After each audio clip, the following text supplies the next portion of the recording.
ಬೇಸಿಗೆ ಬಂತು ಅಂದರೆ ಸಾಕು ನೀರಿಗಾಗಿ ಹಾಹಾಕಾರ ಸೃಷ್ಟಿಯಾಗುವಂತಹ ಸನ್ನಿವೇಶವನ್ನು ಈಗಾಗಲೇ ನಾವು ನೋಡ್ತಾ ಇದ್ದೀವಿ. ಒಂದು ಕಡೆಗೆ ಜೋಗಿಮಟ್ಟಿ ಅರಣ್ಯಧಾಮದಲ್ಲಿನ ವನ್ಯಜೀವಿಗಳಿಗೂ ಕೂಡ ಇದೇ ಬಿಸಿ ತಟ್ಟೋ ರೀತಿ ಆಗಿದೆ. ಕುಡಿಯೋ ನೀರಿನ ವ್ಯವಸ್ಥೆಗಳು ಅಲ್ಲೂ ಕೂಡ ಸರಿಯಾಗಿಲ್ಲ ಅನ್ನೋದರ ಮಾಹಿತಿ ಸಿಗ್ತಾ ಇದೆ. ಡೀಟೇಲ್ಸ್ ಇದೆ ನೋಡೋಣ. ಬಿರು ಬಿಸಿಲಿನಲ್ಲಿ ಹನಿ ನೀರಿಗೆ ಹಾಹಾಕಾರ. ಜೋಗಿಮಟ್ಟಿ ವನ್ಯಧಾಮದಲ್ಲಿ ಪ್ರಾಣಿಗಳ ತತ್ವಾರ. ಚಿತ್ರದುರ್ಗದ ಮಿನಿ ಊಟಿಯಲ್ಲಿ ನೀರಿಗೆ ಬರ. ಒಣಗಿ ಬರಡಾಗಿರುವ ದಟ್ಟಾರಣ್ಯ. ಕಾಡಲ್ಲಿ ನೀರಿಲ್ಲದೆ ಖಾಲಿಯಾದ ಕೃತಕ ನೀರಿನ ಹೊಂಡ. ಕಾಯ್ದಿಟ್ಟ ಅರಣ್ಯದಲ್ಲಿ ಕುಡಿಯುವ ನೀರಿಗಾಗಿ ವನ್ಯಜೀವಿಗಳ ಪರದಾಟ. ಚಿತ್ರದುರ್ಗದ ಮಿನಿ ಊಟಿ ಖ್ಯಾತಿ ಜೋಗಿಮಟ್ಟಿ ವನ್ಯಧಾಮದಲ್ಲಿ ಬೇಸಿಗೆ ತಾಪ ಹೆಚ್ಚಿದೆ. ಸಾಮಾನ್ಯವಾಗಿ ಚಿತ್ರದುರ್ಗದ ಸುತ್ತಮುತ್ತಲಿನ ಕೆರೆ ಕಟ್ಟೆಗಳು ಬತ್ತಿ ಬರಿದಾಗಲಿವೆ. ಅದರಲ್ಲೂ ಸಮುದ್ರ ಮಟ್ಟದಿಂದ 10,000 ಅಡಿ ಎತ್ತರದಲ್ಲಿ ಇರುವ ಜೋಗಿಮಟ್ಟಿ ಗಿರಿಧಾಮದಲ್ಲಿನ ಹಚ್ಚ ಹಸಿರಿನ ಗಿಡಮರಗಳು ಒಣಗಿ ಬೋಳಾಗಿವೆ. ಇದರ ಪರಿಣಾಮ ಹಣ್ಣು ಹಂಪಲು ಸೇರಿದಂತೆ ಅಗತ್ಯ ಆಹಾರವನ್ನ ನೈಸರ್ಗಿಕವಾಗಿ ಪಡೆಯುತ್ತಿದ್ದ ವನ್ಯಜೀವಿಗಳಿಗೆ ಆಹಾರವಿರ್ಲಿ ಹನಿ ನೀರಿಗೂ ಪರದಾಡುವಂತಾಗಿದೆ. ಹೌದು, ದಿನೇ ದಿನೇ ಹೆಚ್ಚುತ್ತಿರುವ ಬಿಸಿಲಿನ ತಾಪದಿಂದ ವನ್ಯಧಾಮದಲ್ಲಿನ ಚಿರತೆ, ಕರಡಿ, ಜಿಂಕೆ ಮತ್ತು ನವಿಲು ಸೇರಿದಂತೆ ವಿವಿಧ ಪಕ್ಷಿ ಪ್ರಭೇದಗಳಿಗೆ ನೀರು ಸಿಗುತ್ತಿಲ್ಲ. ಇದರಿಂದ ಅರಣ್ಯದಲ್ಲಿರುವ ಮೂಕ ಜೀವಿಗಳ ರೋದನೆ ಹೇಳತೀರದ್ದಾಗಿದೆ. ಆಹಾರ ನೀರನ್ನ ಹರಿಸಿ ಕಾಡಿನಿಂದ ನಾಡಿಗೆ ಲಗ್ಗೆ ಇಡುವ ವನ್ಯಜೀವಿಗಳು ಮತ್ತು ಜನರ ಮಧ್ಯೆ ಸಂಘರ್ಷ ಹೆಚ್ಚಾಗುತ್ತಿದೆ.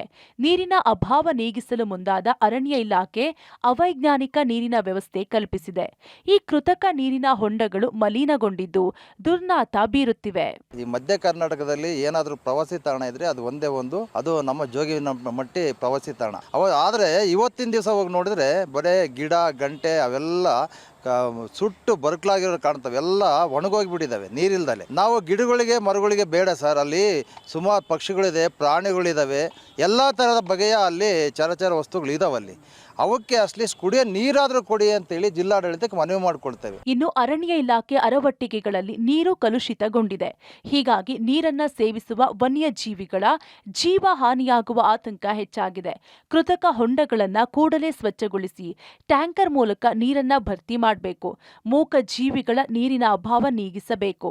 ವನ್ಯಜೀವಿಗಳ ಜೀವ ಹಾನಿಯಾಗದಂತೆ ವನ್ಯಜೀವಿಗಳನ್ನ ಸಂರಕ್ಷಿಸಬೇಕೆಂದು ಪ್ರಾಣಿ ಪ್ರಿಯರು ಆಗ್ರಹಿಸಿದ್ದಾರೆ. ಈ ಬೇಸಿಗೆ ಕಾಲದಲ್ಲಿ ನೀರಿನ ಅಭಾವ ತುಂಬ ಕಾಡುತ್ತೆ ಸರ್. ಜೋಗಿಮಟ್ಟಿಯಲ್ಲಿ ಏನು ಕೆರೆ ಕಟ್ಟೆಗಳು ಇದ್ದಾವೆ ಅವೆಲ್ಲ ಜನವಸತಿ ಪ್ರದೇಶಗಳಾಗಿದ್ದಾವೆ. ಆದ್ದರಿಂದ ಏನಾಗುತ್ತೆ, ಜನವಸತಿ ಪ್ರದೇಶಗಳಿಗೆ ಪ್ರಾಣಿಗಳು ಆಗಲಿ ಪಕ್ಷಿಗಳಾಗಲಿ ನುಗ್ಗಿ ಬಂದು ಬೇರೆಯವರು ಅವಕ್ಕೂ ತೊಂದರೆ ಮತ್ತು ಜನರಿಗೂ ತೊಂದರೆ ಆಗೋಂಥ ಅವಕಾಶ ಇರುತ್ತೆ ಸರ್. ಆದ್ದರಿಂದ ಕೂಡಲೇ ಅರಣ್ಯ ಅಧಿಕಾರಿಗಳು ಎಚ್ಚೆತ್ಕೊಂಡು ಮತ್ತು ಜಿಲ್ಲಾಡಳಿತ ಇದ್ರ ಕಡೆ ಗಮನ ಕೊಟ್ಟು ಬೇಗ ಅವಕ್ಕೆ ಕುಡಿಯೋ ನೀರಿನ ವ್ಯವಸ್ಥೆಗಳು ಮತ್ತು ತಾನಿರಲ್ಲೇ ಹೊಂಡಗಳನ್ನ ನಿರ್ಮಾಣ ಮಾಡಿ ಅವಕ್ಕೆ ವ್ಯವಸ್ಥೆ ಮಾಡಿಕೊಟ್ರೆ ಅವು ನಾಣ್ಯತೆ ಬರೋದನ್ನ ಕಡಿಮೆ ಮಾಡಿ.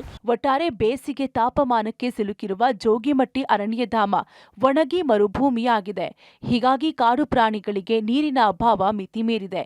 ಇನ್ನಾದರೂ ಅರಣ್ಯ ಇಲಾಖೆ ಅಧಿಕಾರಿಗಳು ಎಚ್ಚೆತ್ತು ನೀರಿನ ಅಭಾವ ನೀಗಿಸಲು ಮುಂದಾಗಬೇಕೆಂಬುದು ಕೋಟೆನಾಡಿನ ಪರಿಸರ ಪ್ರೇಮಿಗಳ ಆಶಯವಾಗಿದೆ. S Siddaraju, public TV, Chitradurga.